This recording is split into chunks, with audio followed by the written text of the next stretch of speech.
ሰላም ጤና ይስጥልን የተወደዳችሁና የተከበራችሁ የጣና ቴሌቪዥን አድማጭ ተመልካቾቻችን በያላችሁበት የዓለም ዳርቻ አክብሮታዊ ሰላምታችን ይድረስ ብለናል።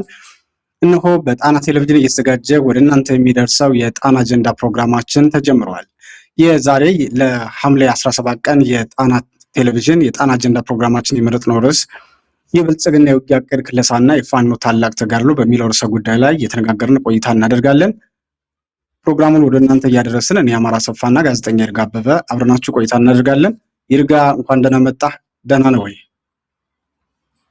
ሰላም ጤና ይስጥልን አማራ፣ እንደምን አለህ? እንኳን ደህና ቆየኸኝ። እንኳን ሰላም ተገናኘን። አመሰግናለሁ ይርጋ። እንግዲህ በዛሬው ዕለት የመነጋገሪያ ርዕሳችን የሚሆነው የብልጽግናው የውጊያ ዕቅድ ክለሳና የፋኖ ታላቅ ተጋድሎ ነው። እንግዲህ ከዚህ ጋር ተያይዞ ብልጽግና በተለይ ከፍተኛ የሆነ የውጊያ ክለሳ አድርጓል። በዚህ አሁን በያዘው የጦርነት ዘመቻ ማለት ነው። ይሄ ዘመቻ ምን ይመስላል የሚለውን በነገራችን ላይ ምንም አይነት ነገር ባለየ ሁኔታ ነው ጦርነቱን እያካሄደ ያለው።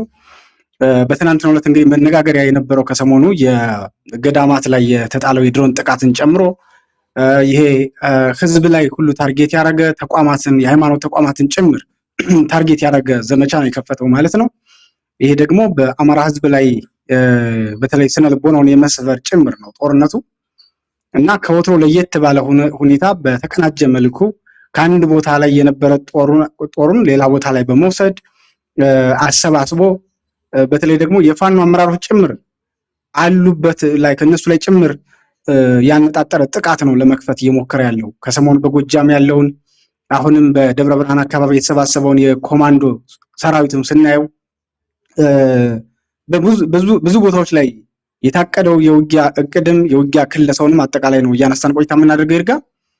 በአንጻሩ ፋኖ ደግሞ በብዙ ቦታዎች እንግዲህ ወለጋ ጠቅላይ ግዛትን ጨምሮ ነው ይርጋ የመጣበትን ይህንን በተለይ የፎከረ የዛት የገባበትን የስርዓቱን ጦር እየመከተ ነው ያለው። ከፍተኛ የሆነ ተጋድሎ በማድረግ ድል እየተቀዳጀ ነው ያለው ማለት ነው እና ይሄ የብልጽግናውን የውጊያ ክለሳ በተለይ ጦርነቱን በክልል ውስጥ የማራዘም ፍላጎት አለው። የብልጽግናው በተለያየ መንገድ እንግዲህ እቅዶቹ በሚወጡት መንገድ እንደሚታየው ትኩረቱ ምን ላይ እንደሆነ ሲታወቅ አጠቃላይ ጦርነቱ የአማራ ህዝብ በተራዛሚ ጦርነት የኢኮኖሚ ድቀት፣ የማህበራዊ ቀውስ እንዲገጥመው አንዱ የዚህ ጦርነት አካል እሱ ነው እና ይሄ ጦርነት ተራዛሚ እንግዲህ ከ3 እና ከዛ በላይ ቆይተዋል። በብልጽግናው መንገድ ጦርነቱ መቋጫ የሌለው ሆኖ የትውልድ የቅብብሎች ጦርነት እንዲሆን ይፈልጋል። መጨረሻ ላይ ምንድን ይፈልጋል እና የሚለውን እቅዱ ምንድነው፣ ይሄን ክለሳ እስከምን አንጻር አደረገው የሚለውን ወደ አንተ ልምጣ ይርጋ።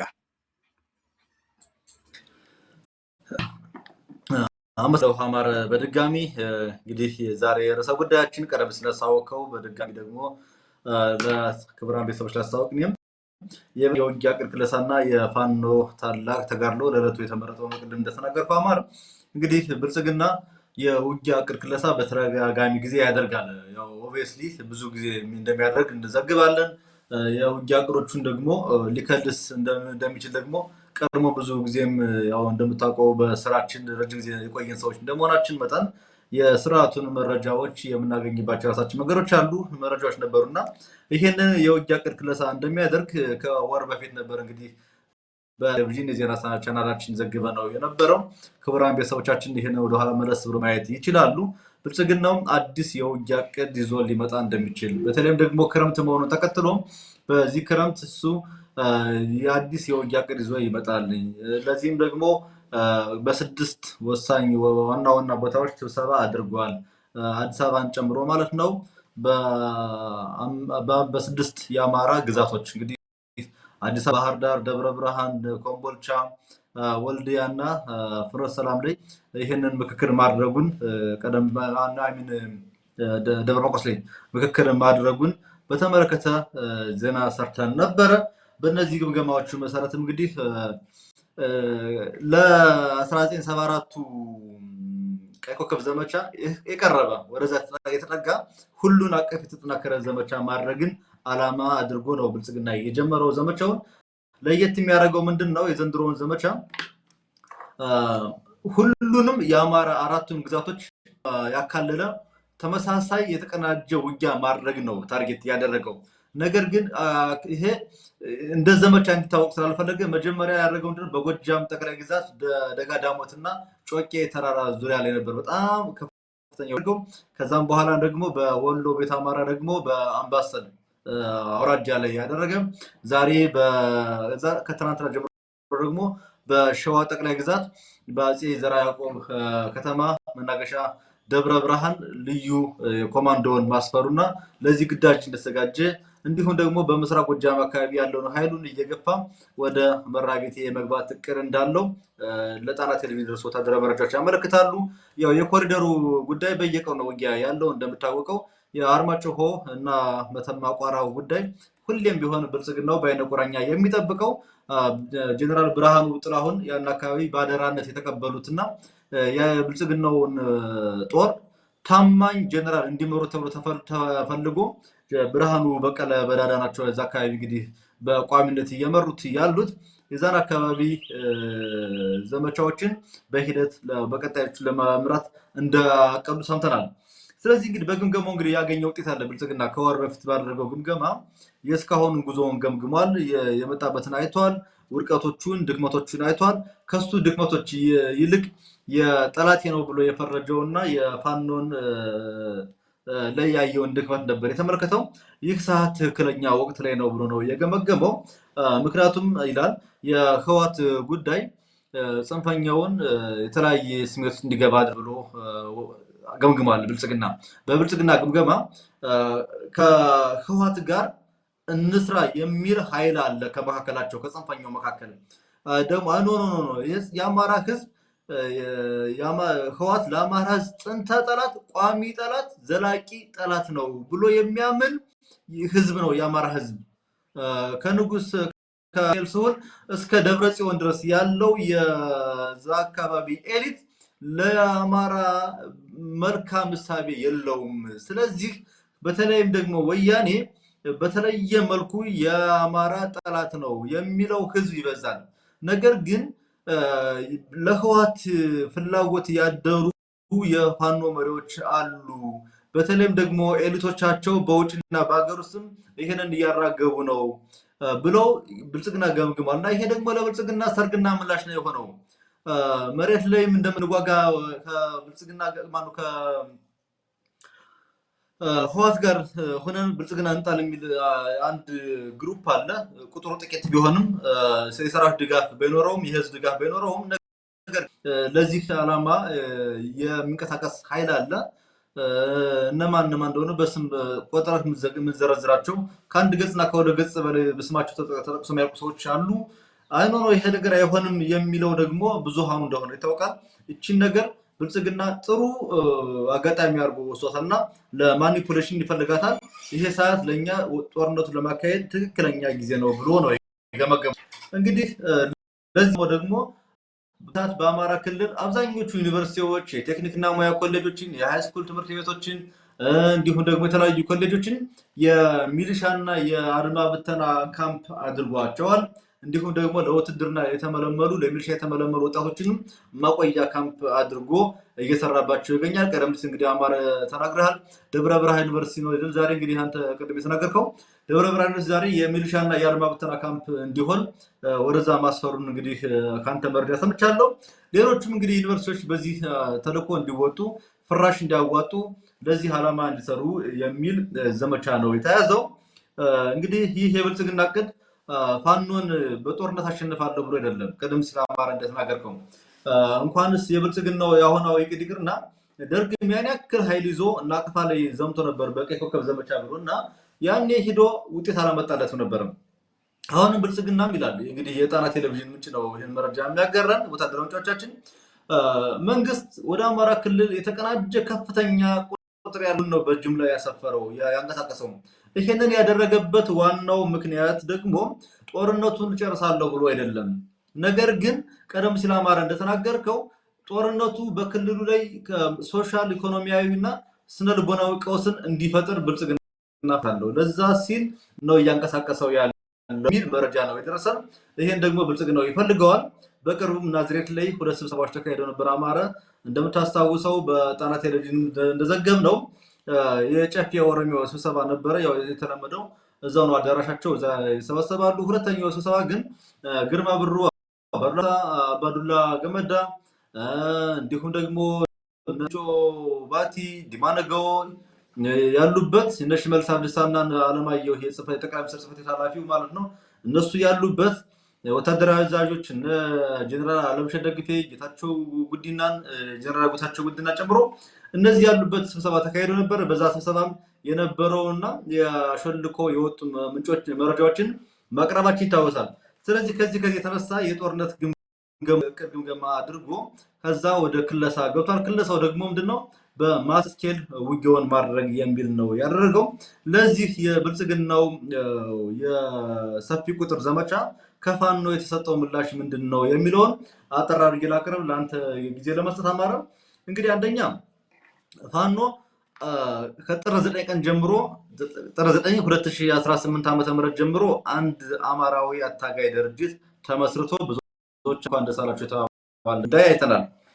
ወይራስ አሁን ላይ ደጋዳሞት ላይ ያ ሁሉ ውጊያ ሲካሄድ ከመራይ አካባቢ ወደዛ የተንቀሳቀሰ ፋኖ የለም። እንኳን እስከ ደሴ ከወሎ ቤት አማራ ከሸዋ ከጎንደር ይቅርና የደጋዳሞት ፋኖ ብቻውን ይወጣዋል።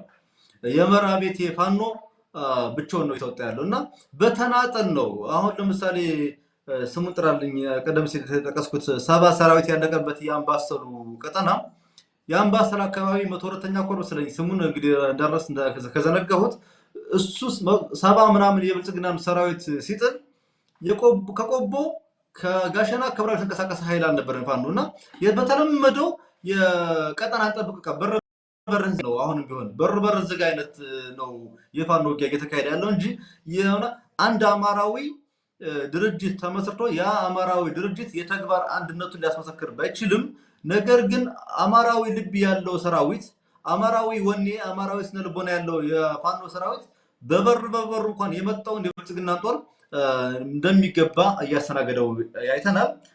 ሁለተኛም ፋኖ በሰራዊት ደረጃ ወትሮ ዝግጁነቱ የምትተማመንበት ኃይል መሆኑን ትናንትና ከወለጋ የደረሰን መረጃ ይታል አይደል? አማራ 80 ሰው በአንድ ቀን ጥሎ ያደሩበት 72 ሰዓታት ሙሉ ያለመቋረጥ የተዋጋ ሰራዊት የፋኖ ሰራዊት ነው እንግዲህ ወለጋ ላይ ያየነው።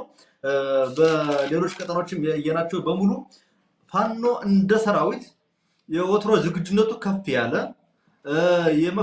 የውጊያን የመፈጸም ብቃቱ ያደገ እንዲሁም ደግሞ ለረጅም ሰዓታት በጽናት መዋጋት የሚችል ሆኖ ታይቷል። በዚህ ዘመቻ ያየነው ማለት ነው። ከዛ በተረፈ እንግዲህ አንድ ነገር አለ ፋኖ በጥንቃቄ ሊመለከተው የሚገባው መሰረታዊ ነጥብ ነው የማስበው እኔ አማራ።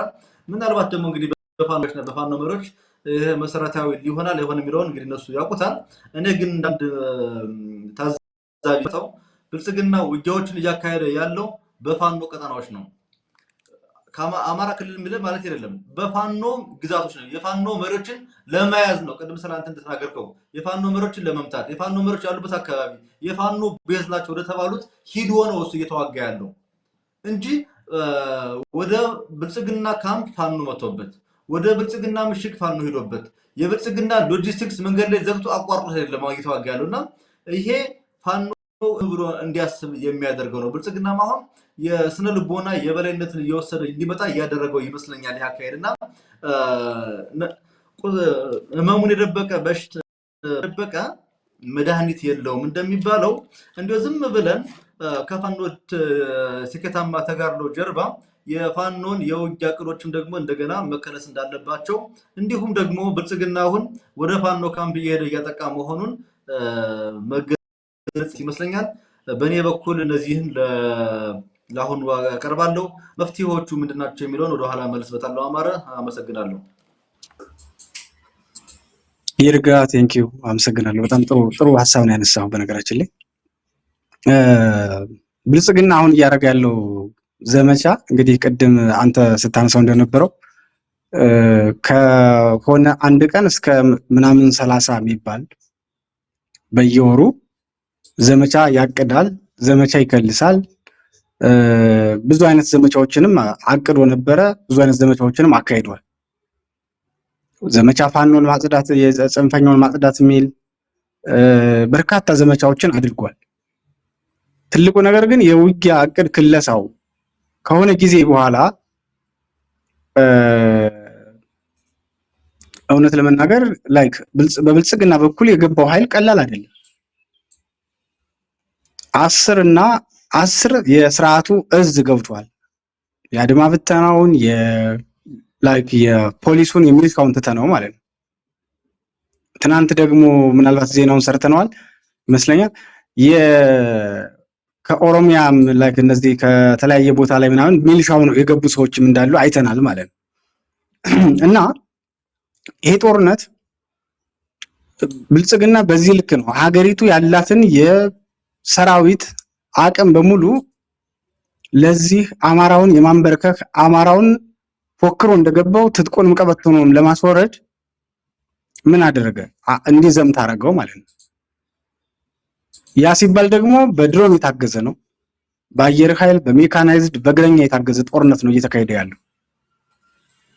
ጦርነቱ ደግሞ ምናልባት እስካሁን ከተደረጉ አስከፊ ጦርነቶች ውስጥ የሚመደብ ጦርነት ነው። እንግዲህ ብዙ ቦታ ላይ እንዳየነው የጦር ወንጀል ብልጽግናው ሲፈጽም በግልጽ የታየበት ነው። ትልቁ ነገር ግን ዓለም ይስማን፣ ዓለም ይወቅልን ምናምን አማራው ከዛ ጨዋታ መውጣት መቻል አለበት። ይርጋ ዓለም ኦልሬዲ ጉዳዩን ያውቀዋል። ምን እየተከናወነ ነው፣ በእያንዳንዱ በአማራ ምድር ምን ሀፕን አረገ የሚለውን ነገር ያውቁታል።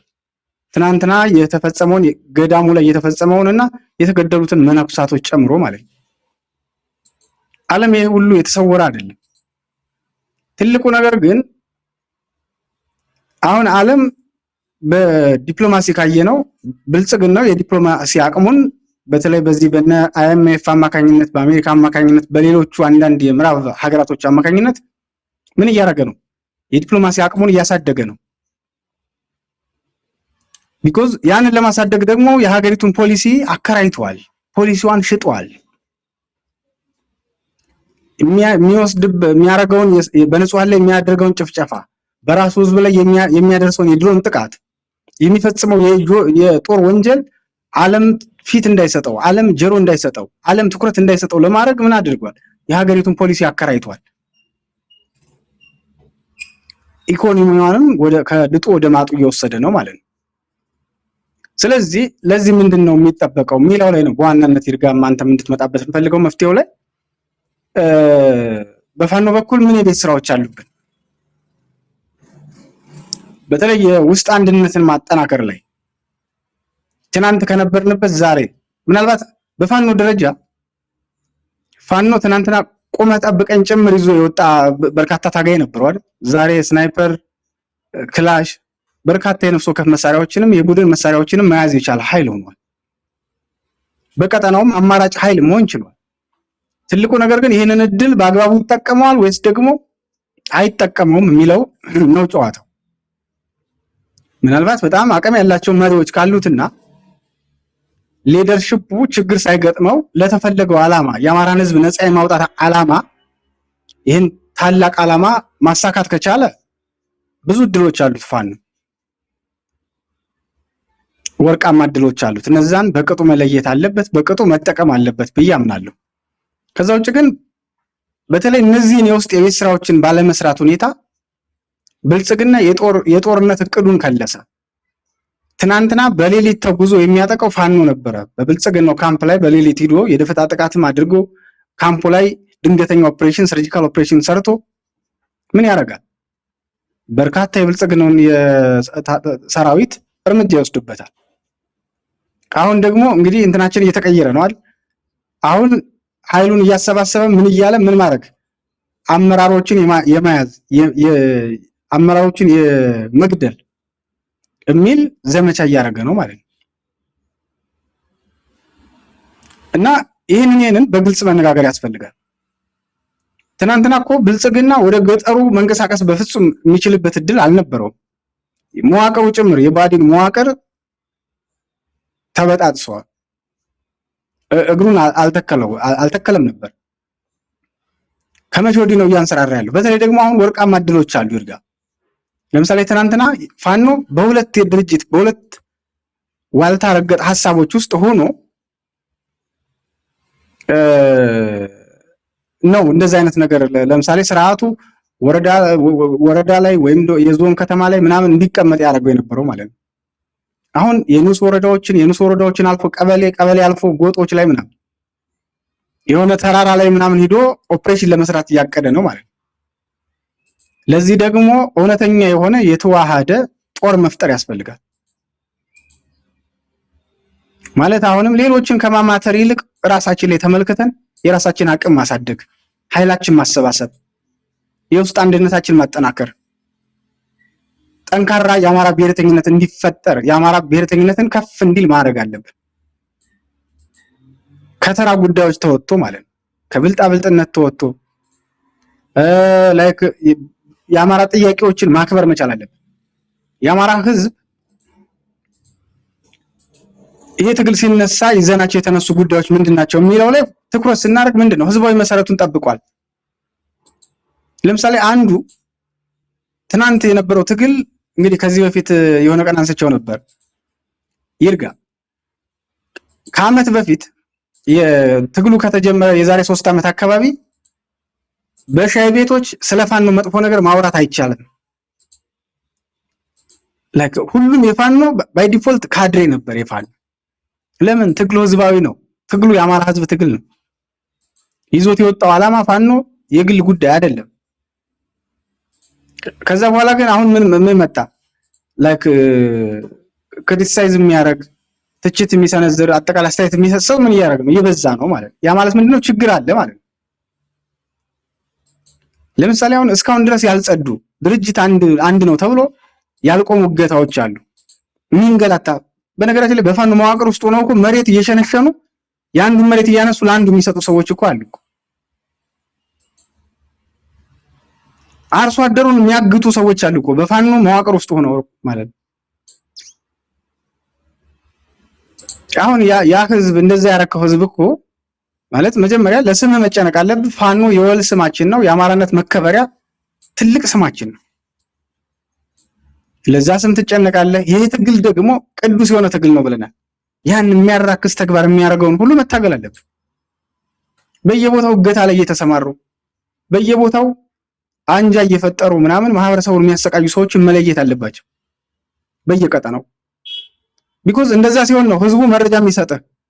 እንዴ ብልጽግናው እኮ ህዝቡም ራሱ የጽንፈኛው ደጋፊ ነው ጽንፈኛ ነው ብሎ እኮ ፈርጆ ነው የገባው።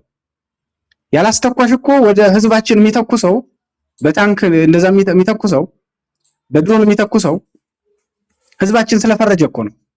ገዳሙ ላይ እኮ ሲተኩስ እኮ ገዳሙ ላይ የተደበቀ ፋኖ ስላለ አይደለም እኮ አየናቸው። ቆቆስ ላይ አየናቸው መነኩሳት ናቸው እኮ። ከዛ በላይ የሚሰቀጥጥ የለም እኮ። ከዛ በላይ ማለት ሞራልን የሚፈታተን ነገር እኮ የለም። ጩኸቱ ግን እኩል አይደለም አይደል? ይርጋ ለምሳሌ የሆነ ቦታ ላይ ምናምን አንዳንዶቹ ላይክ በኦርቶዶክስ እንትን ውስጥ ያሉ ማለት የአማራው ሞት ምን ያክል እንደተለመደ የትናንቱ ገዳም ላይ የተፈጸመው ጥቃትና የመነኩሳት ግድያ በቂ ነው። አንዱ ነው መቆም ይችላል። አሁን ለምሳሌ በሃይማኖት ደረጃ ካየኸው ኦርቶዶክሳውያን አንዱ ነው ቆመው ድምጻቸውን ከዚህ በፊት አርሲ ላይ እንደነበረው ከፍ ማድረግ ነበረባቸው። በዛ ልክ አልተስተጋባም። ለምንድን ነው ማለት ምንም ነገር የተለያየ እንትን ውስጥ ብትሆንም ሞታችን ላይክ እንትን ተብሏል። ሞታችንን አጣጥለውታል። ማለት አማራ ነው እንደሞተው ምናምን ተብሎ እኮ ቀለል ተደርጎ እንዲታይ ተደርጓል በኢትዮጵያ ምድር ማለት ነው። ዓለምም ያንኑ ነው እየደገመ ያለው። ስለዚህ ወደ የውስጥ ግምገማ ላይ ትኩረት ማድረግ ያስፈልጋል። ማህበረሰባችን መረጃ ይሰጠን ነበር። ያንን መረጃ እንዲሰጠን አሁንም ህዝባዊ ቅቡልነቱን ፋኖ በደንብ ማሳደግ አለበት፣ ማስቀጠል አለበት። ያጠፋቸው ጥፋቶች ካሉ በየቀጠናው ይቅርታ እያለ እየጠየቀ ማለፍ መቻል አለበት። እዚህ ላይ ልንሰራበት ይገባል። እንዳልከው ከወለጋ ጀምሮ ከፍተኛ የሆኑ ወታደራዊ ጀብዶች ተፈጽመዋል። ብልጽግና ደግሞ ሲግኒፊካንት የሆነ ይሄንን አይነት ውጤት ያመጣው ያለበት የለም። ለምሳሌ ማርኮ ያሳየን ወታደር የለም። ማርኮ ያሳየን የጦር መሳሪያ የለም። እንዳየነው ጮቄ ላይ አርቲፊሻል ኢንተለጀንስ የተሰራ ፎቶ ነው ተገኘው የሚል እንትን የሰራው ማለት ነው። ያ የሚያሳየው ምንድነው? ልዩነት አለን ማለት ነው። እነ ዝናቡ ልንገረው ደግሞ ምን አሳዩ? ጦር እየነዱ አሳዩ። ወለጋ ላይ የጄኔራል እና ኮሎኔል ገድለው አሳዩ ማለት ነው። ብዙ ቦታ ላይ በፋኖ በኩል በጣም በርካታ ጀብዶች ተፈጽመዋል። ያንን ማስተሳሰር የሚችል መሪ ያስፈልጋል። ትክክለኛ የሆነ አማራዊ ውህደት የፈጠረ ቀጠና ሳይበግረው ከወረዳ ከቀበሌ የወጣ አስተሳሰብ ያለው ቢኮዝ ሁሉም የወጣው ለአማራነት ነው። ከዛ ጋር አሁን ግን ኬላን መሰረት አድርጎ እዚች ኬላ ይቸኛ ናት ምናምን ከዚች በኋላ እነከሌ ከመጡ ምናምን የሚል እንትን ውስጥ እንደዚህ አይነት አስተሳሰብ በተለምዶ ማለት ጦርነቱ እየተራዘመ ከመምጣቱ የተነሳ እሱ እየተለመደ ኖርማል እየሆነ መጥቷል ይልካ ከዛ ወተን በደንብ አስተባብሮ በአግባቡ መምራት ያስፈልጋል። አሁንም ይሄ አጨቃጫቂ ሐሳቦች አሉ። ይሄ ትብብርና አጋርነትን በተመለከተ ይሄንን ግልጽ አድርጎ በአጭር ጊዜ ማውጣት ያስፈልጋል። እውነት ለመናገር ጎንደር አካባቢም ይሄ ሰሞኑን ያንን አቋም ማንጸባረቁን ተከትሎ በርካታ የሆኑ የህወሓት እጆች ጭምር ቀጠናው ላይ ለመግባት ከፍተኛ ርብርብ እያደረጉ እንዳሉ ያው መረጃዎች ይደርሱናል። ምናልባት ወደፊት በግልጽ እንነጋገርባቸዋለን። ይርጋ እንደው መፍትሄው ላይ ያንተን ሐሳብ እንድጨምር ወደ አንተ ልምጣ። አመሰግናለሁ አማረ። በጣም መሰረታዊ የተባሉ ነጥቦችን ተመልክታቸዋል። በተለይም ደግሞ እንግዲህ መጀመሪያ ራስን ከመመልከት ነው መፍትሄ የሚጀምረው እና እንዳልከው እንግዲህ ብዙ ነጥቦችን ባነሳበት መሰረት የፋኖን ትግል የአማራን ህዝብ መከራ ለማዳን እና የፋኖን ትግል ወደ አሸናፊነት ለማምጣት አግናውን የፕሮፓጋንዳ የበላይነት የወሰደበትን ስነ ልቦናው ያንተነቃቃ መሆኑን ብአዴን እንኳን በአቅሙ ከወረዳ ወጥቶ ቀበሌ መግባቱን እንግዲህ ፋኖ እንዴት ይመለከተዋል? ይሄን በተመለከተም እንግዲህ አንተ አንሳቸዋል። ልብ ያለው ሸብ ነውና ከሰሙ ወንድሞቻችን ይሰሙናል፣ ደግሞ ወደ ተግባር እንዲገቡ ጥሪ ማቅረብ ፈልጋለሁ። በነገራችን ላይ ጎንደር ላይ ምናልባት ይሄ ፕሮግራም ሳይጫን አንድ ጥሩ ዜና እንሰማለን ብዬ አስባለሁ። አማረ ወይም ደግሞ በጠዋቱ ስንነሳ አይናችን እንደገለጥን ጠላትን ክው የሚያደርግ የአማራ ፋኖን ደግሞ በተለይም ደግሞ የአማራ ህዝብ ደስታውን የሚያበስር አንድ ዜና እንሰማለን ብዬ ተስፋ አድርጋለሁ። አሁንም እንግዲህ ሁለታችንም እንግዲህ በውጉት እየጠበቅነው ያለው መረጃ እጃችን ላይ እስከሚገባ ድረስ ማለት ነው። ወደ መፍትሄው እንምጣ። አማረ ወደ መፍትሄው ስንመጣ አንድ መሰባሰብ አማረ የአማራ ህዝብ ጥያቄዎችን ማክበርና ብሔርተኝነቱን ማጽናት የሚል ሀሳብ አቅርበሃል። እዛ ላይ 2 ደቂቃ የሚሆን ሀሳብ አቅርብና ወደ እኔ ነጥቦች ልግባ። እንግዲህ ብሔርተኝነትን ስታጸነው እንዴት ነው የምታጸነው ሲባል እኛ የተነሳ ነው እንደ አማራ ተገድለናል ብለን ነው እንጂ አማራ ሆነን ተደራጅተን ሌሎቹን እንግደል አይደለም። እኛ የተገደልነው አርባ ጉጉ ላይ የተገደልነው፣ ጨለንቆ ላይ የተገደልነው፣ ብላብላ የተገደልነው፣ ወለጋ የተገደልነው፣ ማይካድራ የተጨፈጨፍነው፣ ርዕሶቻችን የተቀሙት አማራ ስለሆንን ይሄንን አማራነታችንን ማጽናት የምንችለው መሞት ማንችለው መዳን የምንችለው አማራ ሆነ ስንነሳ ነው ብለን የተነሳ ነው። እንግዲህ አንድ አጠራሽ ምሳሌ ላቅርብና ወደዛ ልግባ። አማራ 435 ዓመት እስራኤላውያን ወይ ደግሞ ዕብራውያን ቀኝ ግዛት ወይ ደግሞ ባርነት ተገዝተው ነበረ። ሙሴ ያደገው በቤተ መንግስት እንደምታውቀው ሙሴ በቤተ መንግስት ሲያድግ ያደገው በእናቱ እጅ ነበረ። በታምራዊ በሆነ መልኩ ነው ባይ ዲፎልት ብቻ እናቱ አሳደገችው ሙሴን። እንደተነሳ ነው የሚለውን እንግዲህ ቤተሰቦች ባይብል ባክግራውንድ ያላችሁ ያውቁታል፣ የሌላችሁ ደግሞ ወደ ባይብል እንዲያነቡ ጋብዛለሁ። እኔ ፈልገው ግን እዚህ ጋር ቴዎሎጂውን ሳይሆን ሴኩላሩን ዲፓርትመንት ነው እና በዚህ ሴኩላር ዲፓርትመንት ነው ሙሴ ሲያድግ እናቱ ምን ትለው ነበረ ይላል፣ እኛ ግብፃውያን አይደለንም፣ አንተ ግብፃዊ አይደለህም፣ እኔ እናት ነኝ፣ እኛ ዕብራውያን እንጂ ግብፃውያን አይደለንም። እዛ ጋር ሸክላ እየጠፈጠፉ ጽሁፍ የሚጠፈጠፉትን ፒራሚድ የሚሰሩት እነሱ ወንድሞች ዕብራውያን ናቸው እንጂ ግብፃውያን አይደሉም ትላለች። አየህ፣ ዕብራውያን ማለት ማነው? ብሔርት ይሄ ነው። እኛ እንትን አይደለንም ይቷል፣ እኛ ግብፃዊ አይደለንም አለችው። እኛ ዕብራውያን ነን። እዚህ ያለነው በግዞትና በቅጣት ነው። ነፃ እንወጣለን። እነዛ ሁሉ እዛ ያምታቸው የሚሰቃዩት ወንድሞችህ ናቸው። አንተ ግብፃዊ ነኝ ብለህ ተዘናግተህ ይሄን እድል ሳትጠቀምበት እንዳትቀር፣ ከጠላቶች ጋር ሆነህ እንዳትቀር ነው ያለችው። ከዛ በኋላ ነው ሙሴ ዕብራዊነት በውስጡ ገንፍሎ ያንን ግብፃዊ ጨካኝ ገሎት ከዛ በኋላ ህዝቡን የመራው እኛ ስንነሳ አማራ ነን ያለው የተጨቆነው አማራ ሆነን ነው ህዝባችን ያለቀው አማራ ሆኖ ነው የዛሬ 10 ዓመት 2008 ላይ ደመቀ ኮሎኔል ደመቀ ዘውዱን ቤቱ ለማፈር የመጡት አማራ ስለሆነ ነው የወልቃይት ማንነት ኮሚቴዎች የታሰሩት ስቃይ የተገረፉት የተገደሉት አማራ ስለሆነ ከፍለ የተነሳ ነው አማራ ስለተገደለ ነው በነገራችን ላይ የአማራ ትግል የተጀመረው በከፋኝ ልበብርቱነት እንጂ አንዳንዶች ዛሬ አንድ 74 ክላሽ ይዘው እንዴ ያስጀመርኩት በመለም አስማረ ዳኜ 15 ወንድሞችን ይዞ ሄዶ የወንድሞቹን የአማራን ደም ተበቅሎ የተመለሰው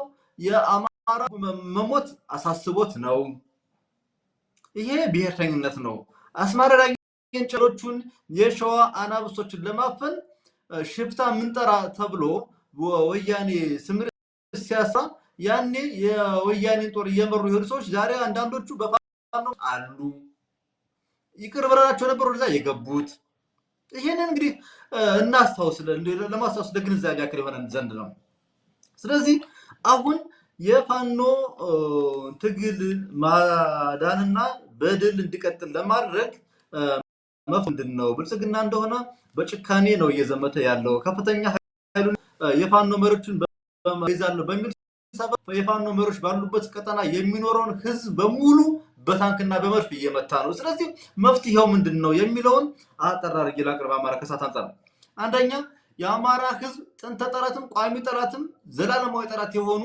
ሁለቱ ኃይሎች ኦህዴድ ብልጽግናና ህወሓት ወደ ጦርነት መግባታቸው አይቀሬ የሆነ መጥቷል የመጀመሪያው ነገር ይሄ ነው ሁለቱ ደግሞ ወደ የሚገቡት ሊጓጉ ያሰቡት በአማራ ምድር እና በአማራ ህዝብ ላይ ነው ለምሳሌ ህወሓት ታጎን ያለ ብላለች ወይዘሮ ፈትለወቅ መንጆሪኖ ቃል በቃል የተናገሩት ነው እኛን አዲስ አበባ አዝሎ የሚያደርሰን የሚያስገባን ኃይል የፋኖ ኃይል አለ ብለው ተናግረዋል የሰማናቸው ጉዳይ በግልጽ በቪዲዮ የወጣ ስለሆነ እኛን አዝሎ የሚያሻግረን ኃይል አለ ብለው የተናገሩት ስለዚህ ህወሓት የፈለገው በፋኖ ድጋፍ በአማራ ህዝብ መሬት ላይ መዋጋት ነው ብልጽግና የፈለገው በአማራ አድማ በተናና በአማራ ሚሊሻ ፊታውራሪነት በአማራ ምድር ላይ መዋጋት ነው ሁለቱም ሟች አማራን አርጎታል ልብ አርግ ክብራ ቤተሰቦቻችን ልብ እንታረጉ ሊፈልገው ይሄንን እንድታሳውስልኝ ይፈልገው ሁለቱም የሚያዩት እንዲሞትላቸው ይፈልጉት አዝሎ እንዲያሻግራቸው ይፈልጉት አማራውን ነው ሁለቱም ደግሞ መዋጋት የሚፈልጉት በራሳቸው ሜዳ አይደለም በእኛ ሜዳ ነው በእኛ ቤት ነው በእኛ ሳር ጎጆ ጀርባ ነው በአማራ ህዝብ የሳር ጎጆ ጀርባ የሚዋጉት በአማራ ድሃ እናት ባሳደገችው ልጅ ደም ነው ይሄንን የፋኖ መሪዎች በጣም ኮንሲደር ሊያደርጉ ይገባቸዋል በደም ምክንያቱም ሚልሻና አድማ በተና እንደሆነ ፋኖ ሊያተርፈው አልቻለም ምክንያቱም ሚልሻና አድማ በተና እየተመለመለ ያለው ካድሬው የባዲን ካድሬ እየሄደ ከየጓዳው እየጎተተ ነው የወሰደው ስለዚህ ያንን ፊኒሻውን ወጥቷል ምን ማድረግ አንችልም ሌላው ደግሞ ስለ ሁለቱ የሚጓጉት ለራሳቸው ፍላጎት ለአማራ ህዝብ ለኢትዮጵያ ሀገረ መንግስት መጽናትም ለዲሞክራሲም ለሰብአዊ መብት መከበር ሁለቱ ይፈልጉት ለራሳቸው ግባላቸው ኦህዴድ ብልጽግና ስልጣኑ እንዲነቃነቅበት አይፈልግም ህወሓት አገር መሆን ይፈልጋል በአማራ ርዕሶች ወርሶና ዘርፎ እንደዛን ይዞ ሀገር መሆን ይፈልጋል የአማራውን በቀስ በቀስ የማመናመን ይፈልጋል ስለዚህ ሁለቱም አላማቸው ለእኩይ ተግባራቸው ለእኩይ አላማቸው ለእኩይ ፍላጎታቸው በአማራ ምድር ላይ ይዋጋሉ ስለዚህ ይሄንን ከግምት በማስገባት ይሄንን ወደ ውስጥ በመመልከት ይሄንን አደገኛ እቅዳቸውን የሁለቱን ጠላት እቅዶች ፋሲል ደሞዝ አንድ ዘፈን አለው አማራ እዚያ ማዶ ሆኖ ክፉ ሰው ተጣራ እዚህ ማዶ ሆኖ ክፉ ሰው ያለው ጎበዝ እንጠንቀቅ ይሄ ነገር ለኛ የሚል ዘፈን አለውና እዛ ማዶ ሆኖ ከደደቢት በረሃው አደገኛ ቡድን ራያና ማጣን ቆቦ ላይ ተቀምጦ ከዚህ በኩል ያለው ደግሞ ይሄ አደገኛ ነቀርሳ የሆነ ቡድን ከየተጎተተ ኃይሉን ሰብስቦ በአማዝ ግዛት መቀመጫ ጋር በአዲስ አበባ ተቀምጦ የአማራ ህዝብ ግብር እየበላ በአማራ ህዝብ ላይ እየዘመተ ያለ ኃይል አለ። ሁለቱም ጠላቶቻችን አሉ። እነዚህ ሁለት ጠላቶቻችን ለራሳቸው ፍላጎትና ዓላማ የሚያደርጉትን ውጊያ በመረዳት እቅዳቸውን በማሰብ የአማራ ፋኖ ብሔራዊ ንቅናቄ መሪዎች ቆም ብለው ሊመለከቱ ይገባቸዋል። ስለዚህ ምንድነው ማድረግ ያለባቸው? ውስጣዊ ማጠናከርን መስራትና ከዛም አልፎ ደግሞ አንድነትን ማጠናከር ነው። በቀደም ድርኳዝ ላይ የጎንደር ፋኖ አንድነቱ ሲገልጽ እኛ እልል ካልነው በላይ መቀሌ ላይ እሪ ያለው ድምጽ ጎልቶ ይሰማ ነበር አማራ። ይሄ በጣም ያሳዝናል። እና ይሄ የሆነበትን ምክንያት ምንድነው? አማራ እንደሆነ ለርሶች ዋጋለው ማለት ብሎ በተናገረ በተቋቋምኩበት መሰረት ምንድነው በማንፌስቶዬ መሰረት እንደዚህ የመጥቻለሁ በማለቱ ያን የጮኸው ኃይል ጮኸቱን እንዲያቆም፣ ሁለተኛ ደግሞ የአማራ ፋኖ ብሔራዊ ንቅናቄ የተመሰረተበትን ዓላማ የወጣበትን የትግል ዓላማ የቆመበትን መርህ ህዝቡን ጥያቄዎች አንተ እንዳልከው የህዝብ ጥያቄ ማክበር።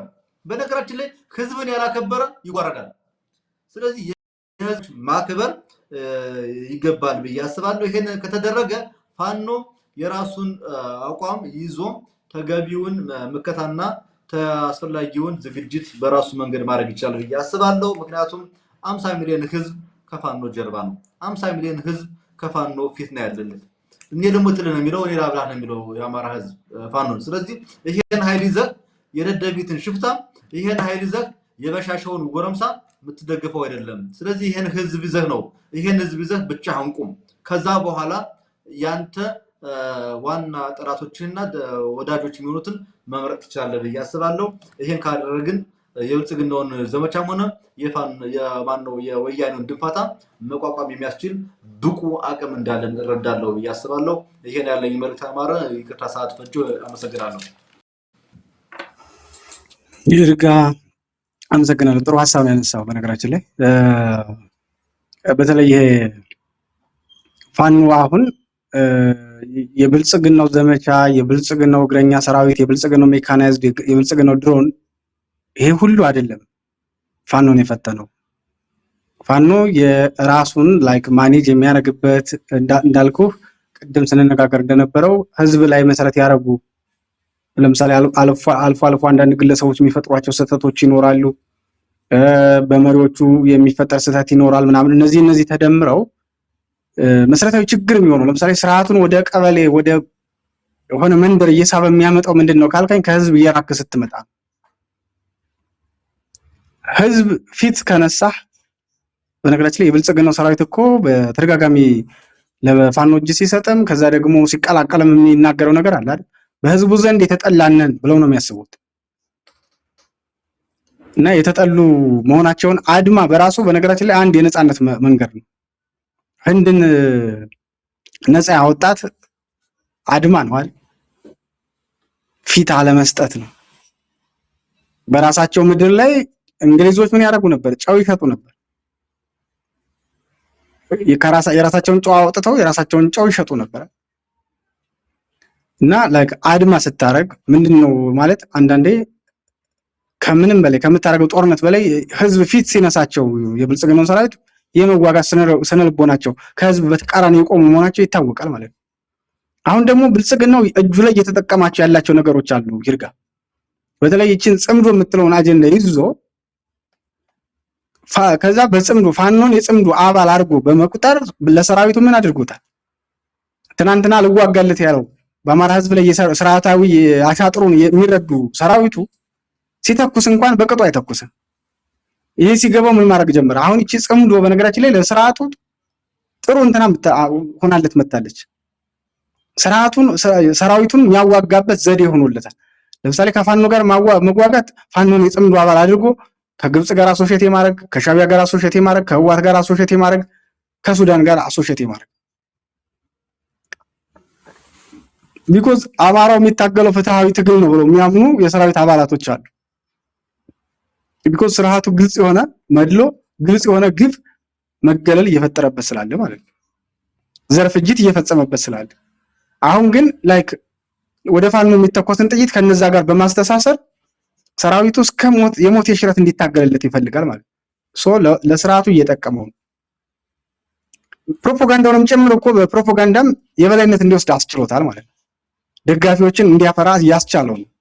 እኒህ ነገሮች ምንድነው ያስጣሉኝ ነጥብ የሚሉትን በአግባቡ ማየት፣ የትብብርን ጉዳይ ምናምን ማኔጅ የሚደረግበት መንገድ በጥበብ መሆን መቻል አለበት። ዝም ብሎ ትብብር ማለት ከህዝብ ሊነጥል ስለሚችል ቅድሚያ የቆምክበትን ምን ላይ እንደቆምክ ማረጋገጥ መቻል አለብህ። እሱን በቅጡ ማወቅ ያስፈልጋል። ከዛ ውጭ ግን ሰፊ ውይይት የሚያስፈልገው ጉዳይ ነው። ቅድምም እንግዲህ እርጋ ስትናገረው እንደነበረው ከጎንደርም አዲስ ነገር ልንሰማ እንችላለን፣ ወይ በነገ ጠዋት ወይም ዛሬ። እንግዲህ በሌላ ፕሮግራማችን እንመለስበታለን። ይርጋ ለነበረን ቆይታ ከልብ አመሰግናለሁ። ክብር ይስጥልኝ። አድማጭ ተመልካቾቻችንም በያላችሁበት እናመሰግናለን። ስለምትከታተሉን፣ ምርጫችሁ ስለምታደርጉን ከልብ እናመሰግናለን። ለዛሬው በዚህ ተሰናበትን። ጤና ይስጥልኝ።